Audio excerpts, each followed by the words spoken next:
Tingnan mo kung paano mambudol itong presidente to. Mantakin mo. Di ba? Ganyan pa rin yung mga lengguwahe niya. Ito'y nakaraang video Ito lang huling birthday niya. Sana nga huli na yan eh. Hindi, I mean, huli na sa taon na ito. Next year na uli. Alam naman, taon-taon may dalawang birthday. Di ba? Siyempre, laging yan ang wish ko sa mga magbe-birthday. Sana huling taon nyo na. Ngayon yung pag-celebrate. Next year na uli. Okay? Next year na uli kayo mag-celebrate. Wag naman yung araw-araw kayo nisi-celebrate. Kasi may ganyan eh. Baka akala ninyo, may ganyan yung araw-araw na nagse-celebrate ng birthday. Punta kayo sa mga inuman. Mayat maya kanta ng Happy Birthday! Kahit hindi naman birthday. Kaya sabi ko sana huling birthday mo na kasi baka pag birthday mo, siyempre, mapainom kayo dyan o ano kayo dyan. Remember, bago naman lumabas siyang lintik na ghost flood control na yan, sino ba unang nagyabang?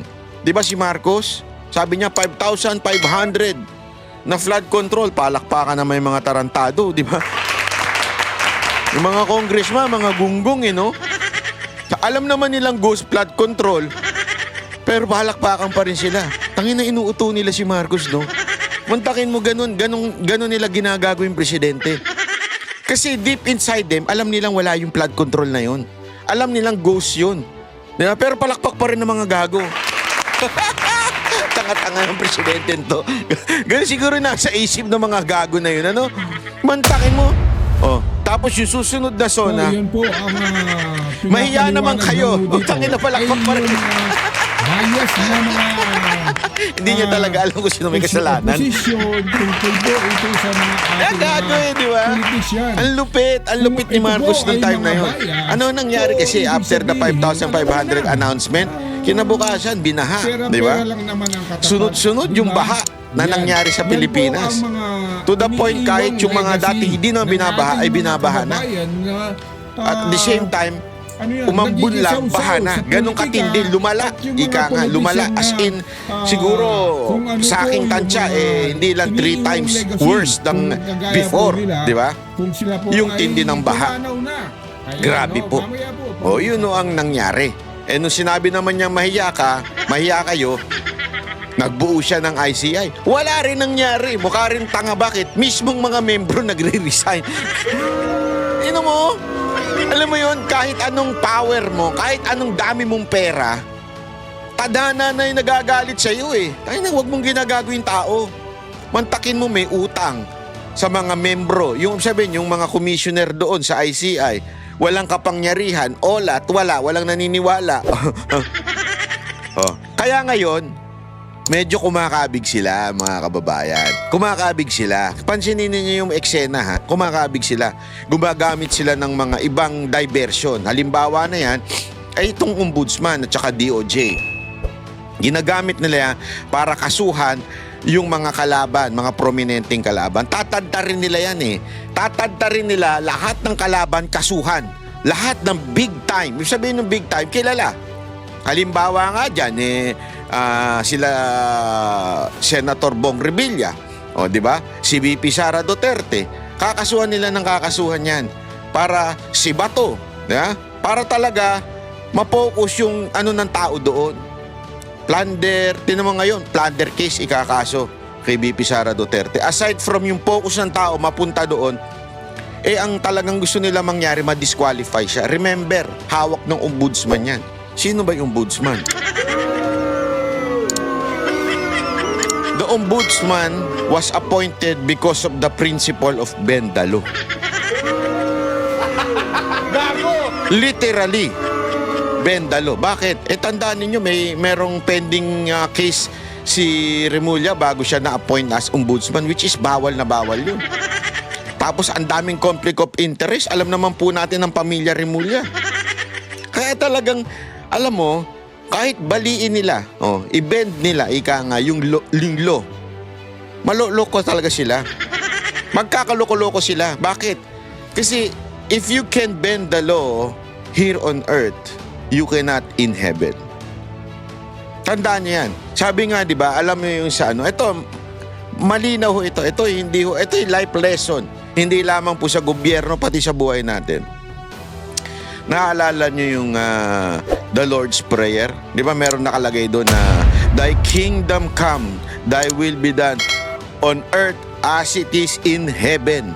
Anong ibig sabihin po nun? Malalim po yun. Hindi lang po yun ay isang panalangin na minemorize natin nung bata natin tas sinasabi natin pag natatakot tayo o whatsoever. Yun po ay sinasabing may prinsipyo ang lupa at ang langit. Kaya nga, Panginoon, ang gusto ko mangyari, yung iyong kaharian, yung iyong will, ang mangyari sa lupa, hindi lang dyan sa langit.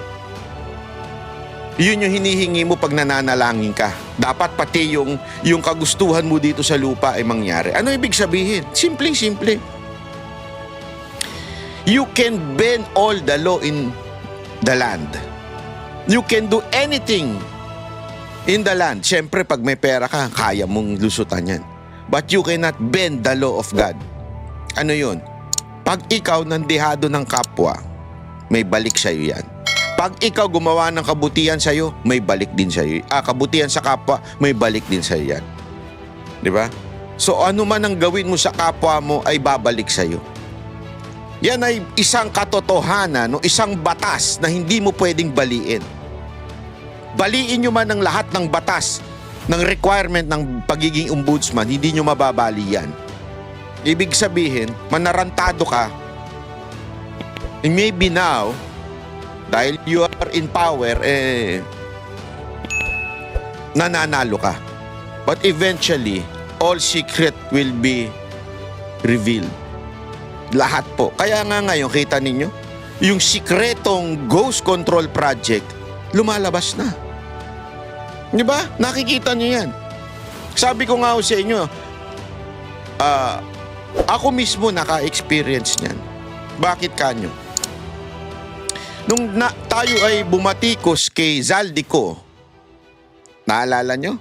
Yung, ano yan kaya niya ako dinimanda dahil dito Diniscuss ni Joel Villanueva, Senator Joel Villanueva, yung laptop scam na nangyari, laptop scandal na nangyari, at the same time yung flood control. Diniscuss niya in his privilege speech sa Senado. Tayo, nireaksyonan natin.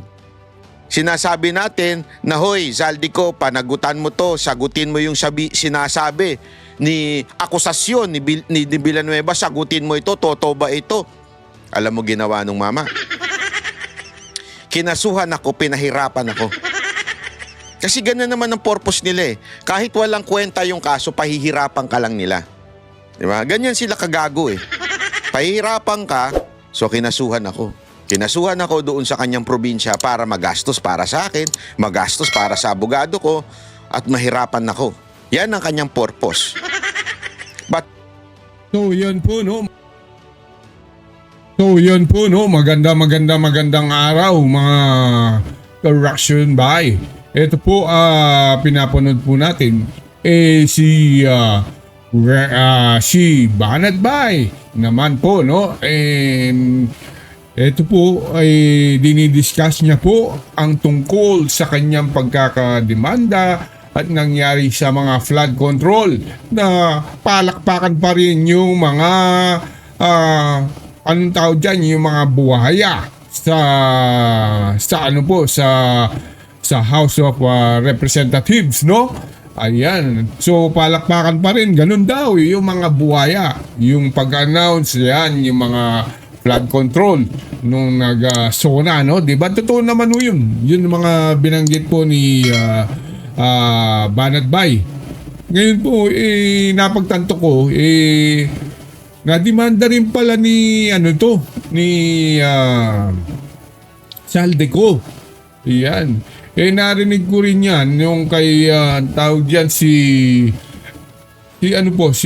Maharlika. Dinimanda rin ni Zaldico. Ayan. Pero hindi ko alam kung anong nangyari doon sa demanda niya kay Zaldico. Ang alam ko, pinatawad na ni Maharlika dahil nga si Zaldico nag-reveal po siya ng mga alam nyo na yung mga insertion na binanggit ang pangalan ni bangag, no? Yan po yung mga sinabi ni Saldico, kaya parang yung kay Maharlika binaliwala na niya yon, no? So hindi na ho masyadong nagagalit si Maharlika.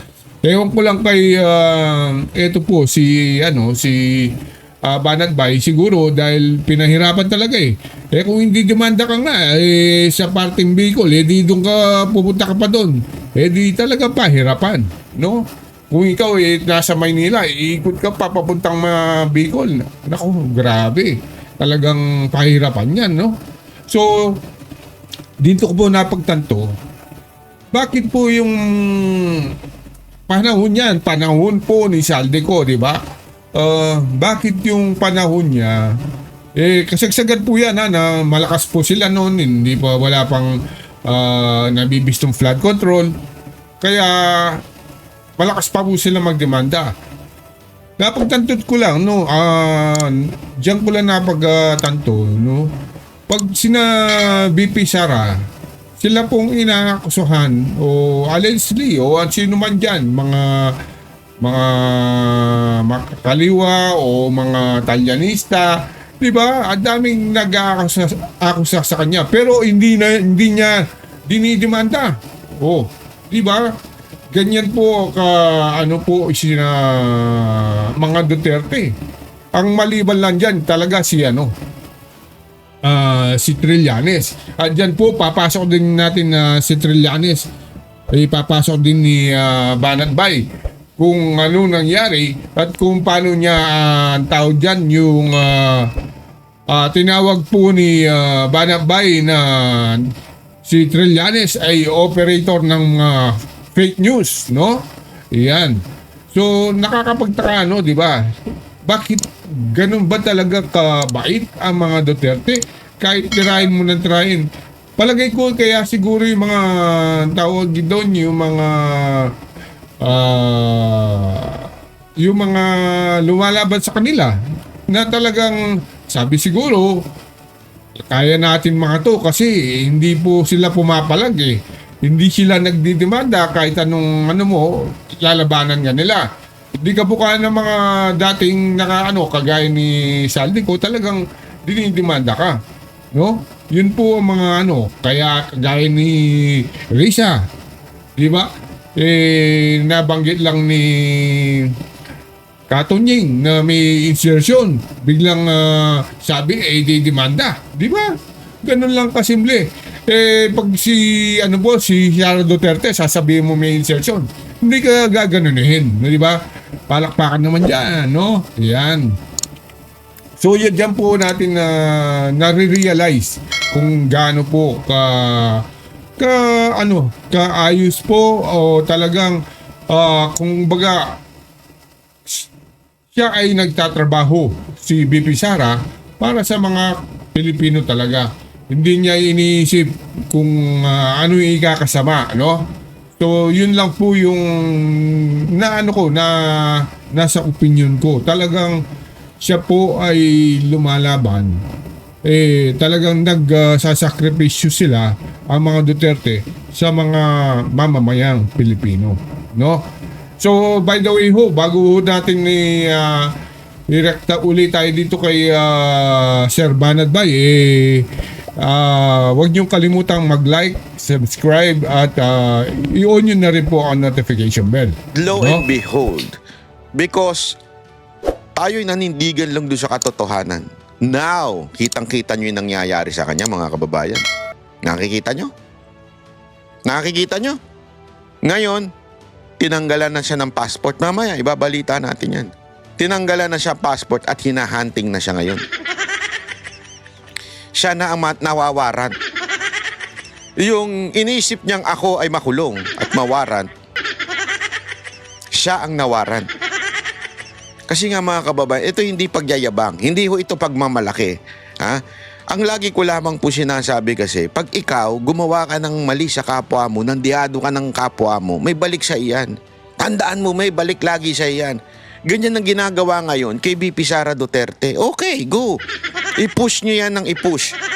Kung yan ang talagang paraan ninyo para lokohin ng taong bayan, bahala kayo. Dahil darating ang panahon, may bawi dyan ang Diyos kung hindi totoo yung mga inyong mga paratang. Kasi tandaan ninyo don't forget this. Ganyan din naman ang ginawa nung kay Pangulong Duterte noong 2022. Siniraan siya ng siniraan. Sa babae, sa may bank account, lahat sinira sa kanya. Anong nangyari? Landslide, presidente yung mama. Na isang probinsyano lang, sabi nga niya, lagi niya sinasabi, isang probinsyano, isang taga Mindanao lang ako. First time nagkaroon ng presidenteng ganito. Totoo Bakit? Tao ang nakarealize. Kinakawawa itong maman to. Yan ang ginagawa nyo ngayon kay BP Sara Duterte. Huwag kasi kayo magpabulag kay Trillanes. Tanga yan mula noon pa. Mahina ang kukote niyan. Wala akong biro. Mahina po ang kukote niyan. Kaya wag ho kayo nagpapaniwala ho dyan. Eto panoorin nyo. Siya ho may pakana nitong, may pakana. Siya ho na naman yung sinasabi niya may plunder Ito. Pasok. May magsasampa raw ng kasong plunder kay Vice President Sara Duterte ngayong linggo. Ayon po yan sa dating senador at kilalang kritiko ng mga Duterte na si Antonio Trillanes. Sa programang Sa Totoo Lang ng 1PH, sinabi ni Trillanes na magbubula raw sa mga miyembro ng simbahan at civil society groups ang naturang kaso. Dahil daw ito sa maanomalya umanong confidential funds ng bise at iba pang issue sa opisina ng Office of the Vice President. Sinabi rin ni Trillanes, posibleng mabunyag ngayong linggo ang mga nakaw o banong yaman ni VP Sara. Ang Ombudsman kasi at ang Anti-Money Laundering Council, meron silang Memorandum of Agreement na pwede silang magbigay ng flag transactions. Yun na ngayon ang magiging tulay para dyan sa pag-expose na yung mga bank accounts na yan. Makikita nyo, bilyon-bilyon ang ninakaw ni Sara Duterte. Ayan, kitang-kita nyo, Bilyon-bilyon ang ninakaw ni Sara Duterte. Ito, yung taong laging galit sa mga Duterte dahil alam naman po natin na siya ay, sabi nga ni Pangulong Duterte, tinanggihan nung siya ay nag-a-apply bilang Vice President niya nung 2016 election. So sa madaling bitter na bitter to. At ang gustong palabasin nito ay siya yung nagre-reveal ng mga corruption. Pero never nagsalita ito nung flood control project. Wala ho ito. Naglaho siya. Doon sa issue ng flood control project, naglaho siya. Kung talagang concern siya sa bilyong-bilyong corruption, bakit hindi siya nagsalita doon? Doon, hindi lang bilyon, trilyon nga, sabi nung isang commissioner ng ICI. Trilyon nga yun ninakaw doon Dito, bilyon-bilyon pero concern na concern siya. Ganyan nung si Trillanes. At alam naman po natin, si Trillanes din ang naglabas noong BPI account di umano ni Pangulong Duterte na eventually, napatunayan ng abogado ni Pangulong Duterte na si Sal Panelo na peke yung mga account na yun, di ba? At ang akala niya, maniniwala ang tao kasi alam nyo ginawa niya, last minute niya. Last 2 minutes actually, doon nataranta ang campaign team ni Pangulong Duterte kasi last 2 minutes, nagpakalat ng fake news si Trillanes. Bakit? Ito talagang operator ng fake news Oh, yeah. Nagpakalat po siya ng fake news. Sabi niya, ganito.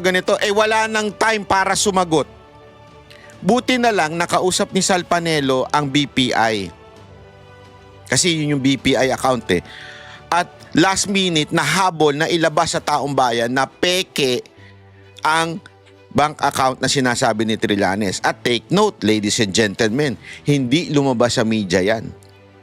Buti na lang nandun ang SMNI noon at ang naglabas niyan, yung SMNI. At the same time, nasa social media, so kumalat sa social media. Ganong kalupit po yun. Munti ka nilang manipulahin lahat ng katotohanan and yet lumabas pa rin. Kaya nga sinasabi ko nga sa inyo, ito na namang style ni Trillanes. Ayaw niya pang sabihin na siya. Ang sinasabi niya yung keso mga church people daw ang magsasampa ng plunder. Bakit ba?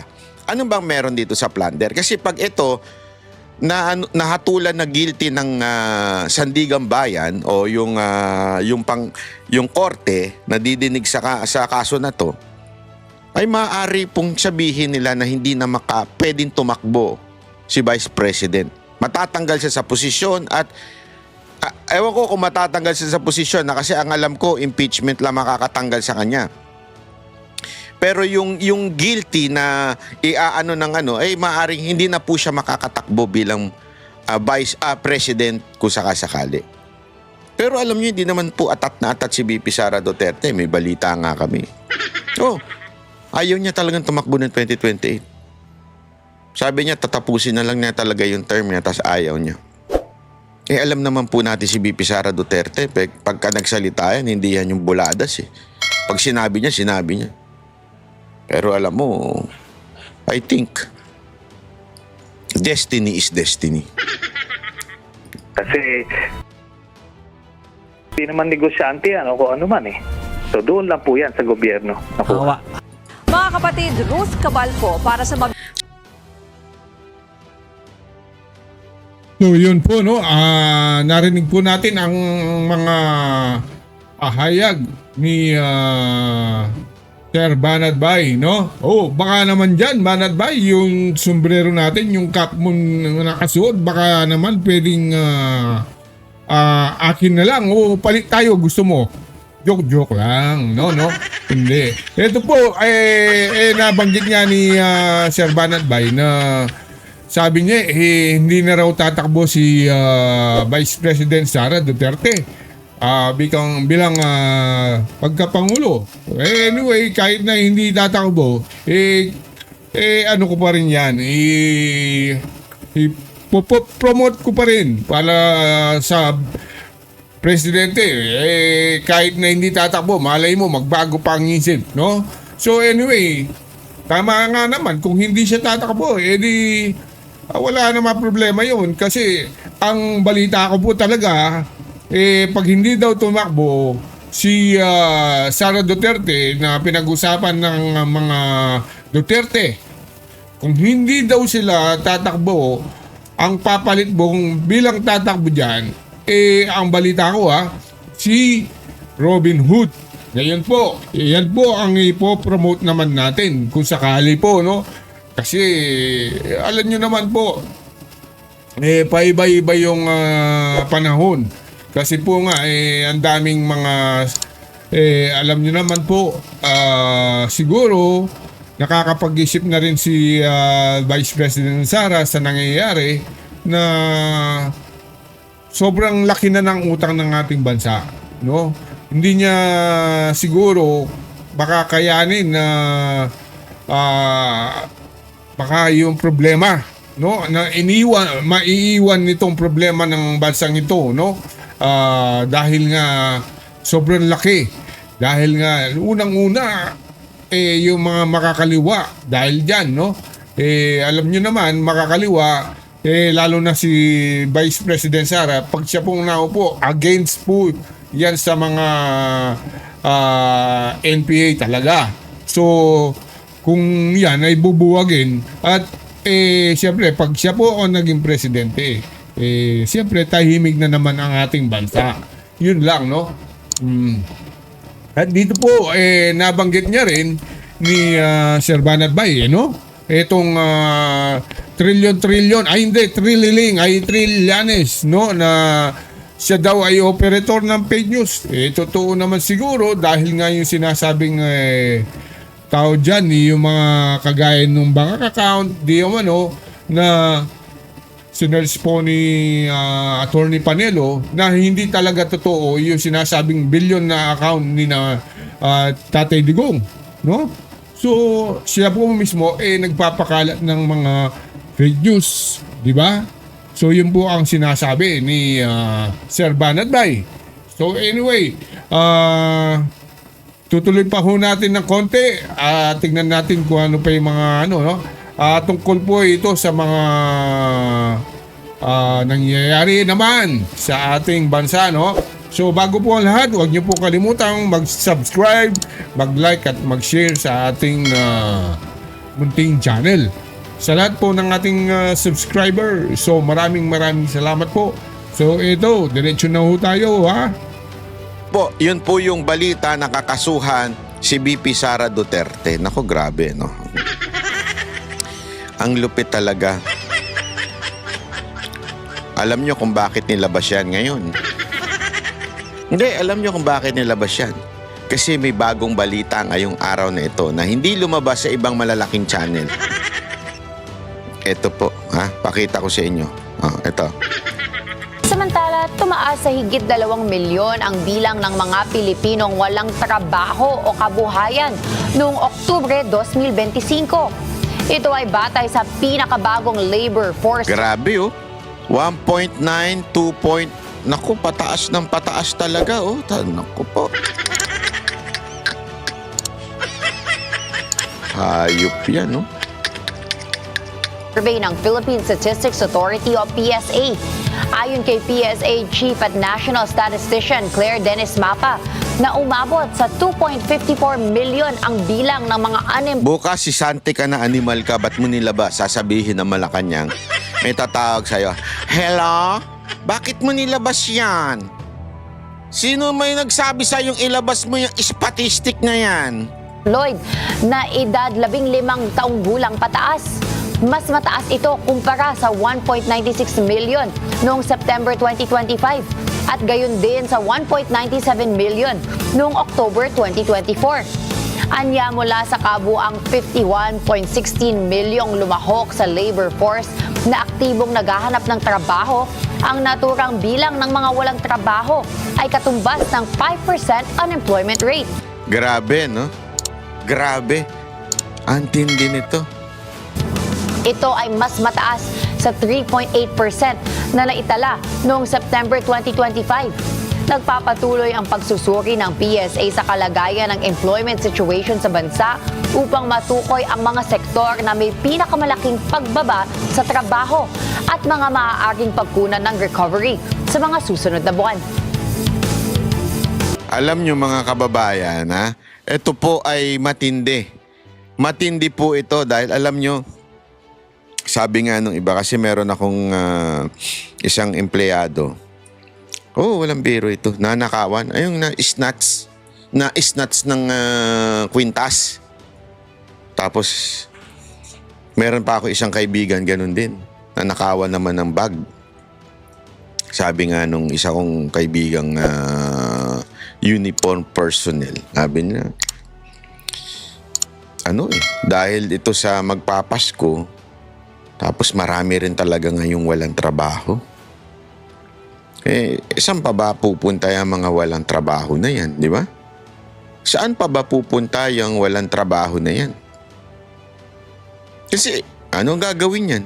Naalala ko nga, meron akong isang dati pa matagal na ito, naging empleyado. Sabi niya, galing sa masamang bisyo, tapos nagbago na. So, nung nagbago siya, sabi ko, hinire ko siya. Ang sagot niya, kasi easy money. Easy money daw yung ganong klaseng trabaho, yung pagtutulak. Ngayon pa naman, sir, sabi niya sa akin, napakahirap maghanap ng trabaho ngayon. Dahil talagang wala ka talaga makukuha. Ang taas pa ng requirement. Napag-alaman ko sa mga fast food, kailangan daw college degree ka pa. PhD pa ata. Hindi, college degree lang. Graduate? Hindi, ito totoo lang, ha. Ako kasi, hindi, sa bagay, kasi sa dami nga naman ng walang trabahong college degree, mantakin mo, nag-aral ka ng malupit na philosophy major. Philo po kasi ako, kaya malupit yun. Hindi, biro lang. Philosophy major, di ba? Tapos, o kaya naman nag-aral ka ng malupit na alam mo yun, mga anong tawag doon? Hotel and management. Tapos kababagsakan mo, magpupunas ka lang ng kubeta ng isang fast food. Hindi kasi nga sa daming walang trabaho. Yun lang ang opening. 'Di ba? So papayag ka na, 'di ba? Tama mali. Wala ka naman choice. Anong gusto mo? Makipag-inuman sa bahay nyo? Ngumanga? O magtrabaho? 'Di ba? Kaya nga alam nyo mga kababayan, ito sinasabi natin, ha? Itong ginagawa ng gobyerno na ito, talagang nakakapikon. Bakit? Mantakin mo, ang tindi ng problema ng bayan natin. Nagtataasan ang presyo. Tumataas ang bilang na walang trabaho. Yeah, isipin nyo yan, ha?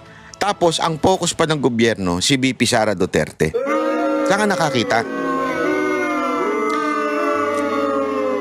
Hoy Marcos, makinig ka.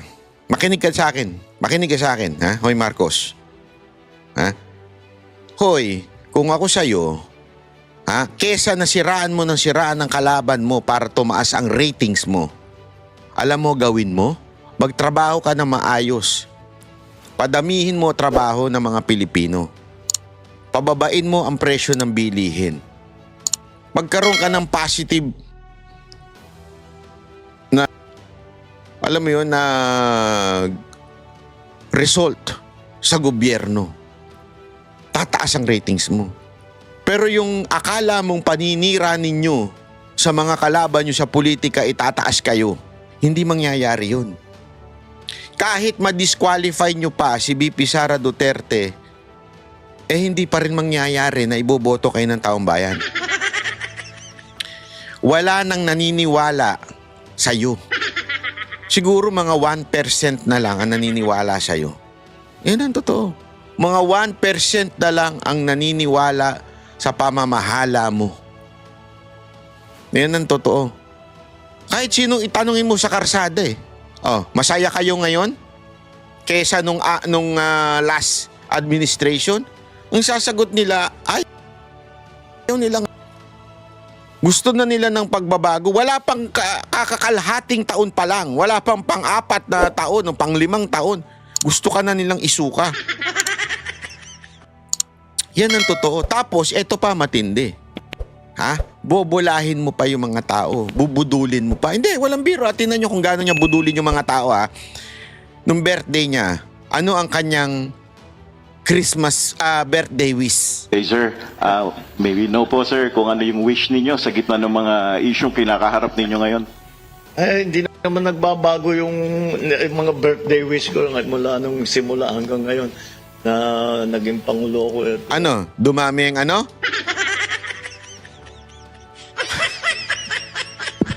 Ayun na nga, maging maayos ang buhay ng bawat Pilipino, na maituloy natin lahat ng ating proyekto para matulungan lalong-lalo na yung mga mahihirap. At ganun pa rin, hindi talaga nagbabago. Sana maabot natin yung aabutin natin yung aking pinapangarap na wala nang gutom na Pilipino. Yun. Gago! Tingnan mo kung paano mambudol itong presidente to. Mantakin mo. Di ba? Ganyan pa rin yung mga lengguwahe niya. Ito yung nakaraang video. Ito lang huling birthday niya. Sana nga, huli na yan . Hindi, I mean, huli na sa taon na ito. Next year na uli. Alam naman, taon-taon may 2 birthday. Di ba? Siyempre, laging yan ang wish ko sa mga magbe-birthday. Sana huling taon nyo na. Ngayon yung pag-celebrate. Next year na uli. Okay? Next year na uli kayo mag-celebrate. Wag naman yung araw-araw kayo nag-celebrate. Kasi may ganyan . Baka akala ninyo, may ganyan yung araw-araw na nag-celebrate ng birthday. Punta kayo sa mga inuman. Mayat maya kanta ng Happy Birthday to, kahit di naman birthday. Kaya sabi ko sana huling birthday mo na, kasi baka pag birthday mo, siyempre, mapainom kayo dyan o ano kayo dyan. Hindi. Celebration. Mr. President. Ayan, naku po, mga banat po ni Banat Bay. Naku, grabe po ang mga reaksyon, no? Sabi daw, huling birthday na niya ni BBM. Naku, huling birthday dyan sa 2025. Meron pa naman 2026. Yun ang sinasabi niya . Ganun lang naman. Talaga naman ganun . Kasi alam nyo naman, ang tradisyon natin dito sa Pilipinas, minsan, ang birthday natin hanggang mabot pa ng 2 linggo eh. Kaya nga yun siguro sinabi ni Banat Bay, di ba? Di ba? So anyway, yan ang nangyari dyan tungkol sa pagbubudol ni Marcos Bangag dito sa ating mamamayang Pilipino dahil sabi niya talagang gan maaari wala nang magugutom na Pilipino. Nangyari dyan nakikita nyo naman po ang survey sa PSA na umabot na ng 2 milyon. Sobra naman po, no? Grabe na po ang walang mga trabahong mga Pilipino. Kaya nga yung iba, siguro hindi masisisi dahil nga yung kawalan na trabaho gumagawa ng hindi tama. Ganun po yun, di ba? So yun, mahirap po talaga ngayon ang ating mga kalagayan dahil karamihan sa ating mga kapwa Pilipino walang trabaho. Di ba? So anyway, sana po nagustuhan nyo ang ating video ngayon at yan po, ang topic natin ngayon si Sir Banat Bay. No, Banat Bay. Sir Banat Bay, yung sombrero natin. Ang ganda bagong-bago. Kumikinang pa no? Ano ba naman yan, no? Isang lang naman yan, no? Di ba? So, sana po nasihan po kayo sa video at yung hindi pa po nakapag-subscribe sa ating channel. Ayan, huwag niyo pong kalimutang mag-like, subscribe, no? Maraming salamat. God bless.